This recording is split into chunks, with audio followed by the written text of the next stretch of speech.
Okay, so up till now, we have done with the basic steps of reconnaissance up to the credential access. In this particular part, we will be working on the tactic that is a discovery. So, why discovery is important? So, we will see that why discovery is important and how discovery will be helpful to the attacker and how we are going to reduce the tactic of discovery. So, gaining knowledge about your internal networks. See, let us suppose this is a network, this is your official network, and you are connected to internet. When you are connected to internet, let us suppose your IP is 103.32.1.1. But the internal IPs are not the public IPs. They might be local IPs like 10.1.1.3 or 10.3.3.4. So basically, you are doing the zoning. You are creating the militarized zone, demilitarized zone.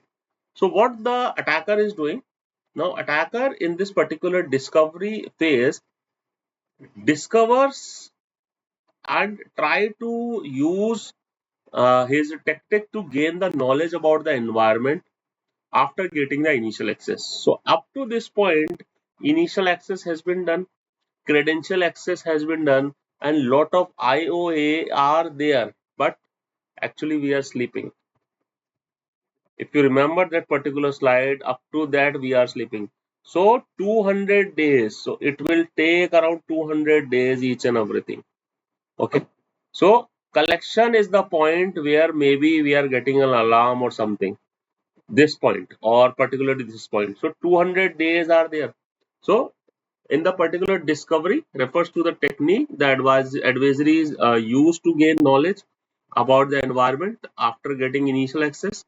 These techniques allows attackers to map out the system, like what is the internal network schema and how you are doing the netting, network address translation, how you are doing this.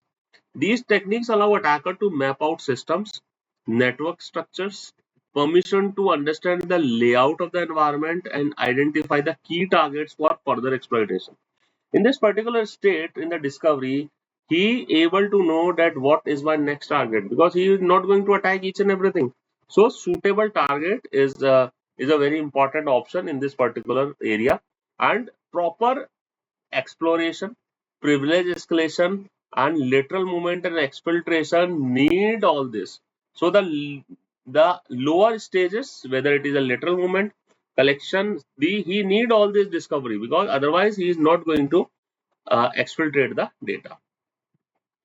So whenever we talk about the discovery, so a lot of things he can do. He can do account discovery. He can do network service scanning. Then service information discovery he can do. Files and directories that are into your system, he can discover that also.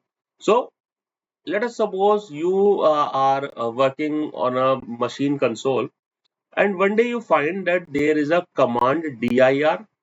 Okay, so there is a command dir or there is a command tree you find in the history of your machine.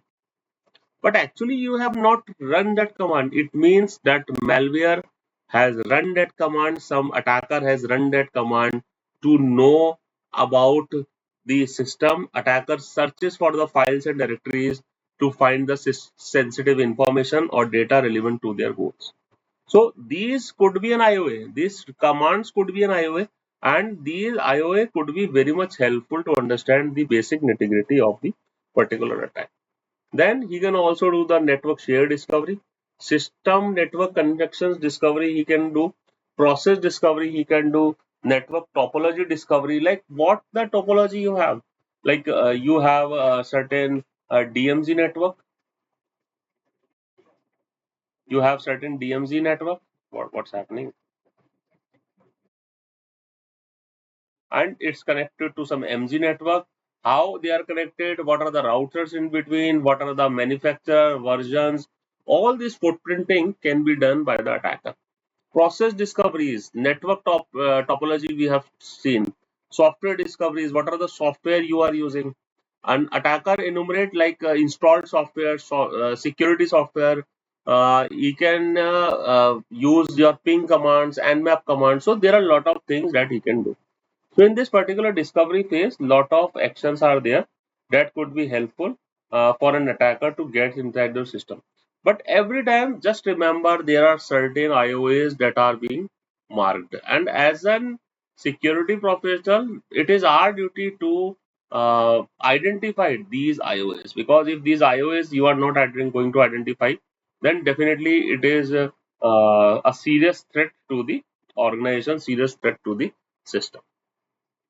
So, in the particular discovery phase, so discovery techniques are often subtle and can be like a normal system activity, and that's why they are making the decision more difficult. So, what the defender can do? Defender, the best way to do is to find out the IOA, the indicator of attack. So, if you are not uh, good to go with the indicator of attack, then definitely these things will be happening into your system, and it will be getting harder and harder to understand the attack. In the next phase, the discovery has been done. Now the attacker know that these are the different zones and they are connected to a core switch. This is the core switch IP 10.1.1 and this is the DMZ. In DMZ, it is using 192.168.2.1. In NMZ, they are using 192.168.0.1. So he know your IP pools now. Now the best thing he can do the lateral movement. Lateral movement means moving from one compromised system on a target to another.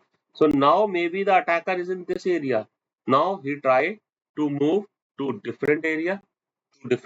Maybe you're inside your endpoints. So now lateral movement could be done. So these lateral movement could be very much fatal, because end of the day, if lateral movement is done, it means the entire system is now exposed. So usually lateral movement involves techniques that allows attacker to move through a network after gaining initial access.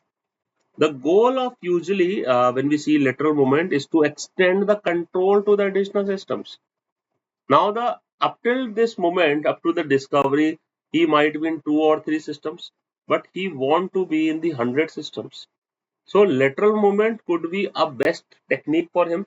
So the goal of lateral movement is to extend the control to the additional systems, identify critical assets, or gain access to the privilege accounts. This phase is often crucial in an attack as it allows adversaries to gather information, escalate privileges, and prepare for the data exfiltration and other objectives. See, there are multiple objectives for an attacker. He can do for data exfiltration, for data deletion, for ransomware. So different type of targets an attacker can have. If we talk about more into the particular lateral movement technique, so it's very hard to detect because it is using the legitimate tools, services, and protocols. So security teams can monitor for anomalies such as unusual access patterns, failed login attempts. Again, you can refer to your Windows event logs, unexpected use of remote services. So certain ports are dedicated for the RDP, so you can see the logs for that. You can employ the network segmentation, and there is a one more word that is called micro segmentation. Okay, so you can do the micro segmentation of the network and make the micro segmentation in such a way that it if one network is talking to other network, it should be on the model of ZTN, that is zero trust network architecture. So in case if something is sitting in that, if trying to lateral movement in some other area, then without having the proper multi-factor authentication, without having proper access, he cannot even move to the different part of the network. So these particular tactics you can use for particularly into the lateral movement. What he can do, he can use various services like remote services. He can use hashed credentials instead of plain text password to authenticate to the other system. Like he can use mimicards. We have just seen how the mimicards, because mimicards can copy your NTLM hashes. Okay, can copy your NTLM hashes which is into the same file. So NTLM hashes can be copied. Then Windows admin shares can be there, remote services, application layer protocol, internal sphere phishing, because they can send the phishing mail so that they can gain the internal access. And apart from that, remote services hijacking, inter-process communication. He can also hijack your SSH. Your secure shell can be hijacked by capturing the keys or other sessions. So there are a lot of things that an attacker can do to get a broader overview about the lateral movement. So these are the tips and techniques that a attacker can do in the lateral movement.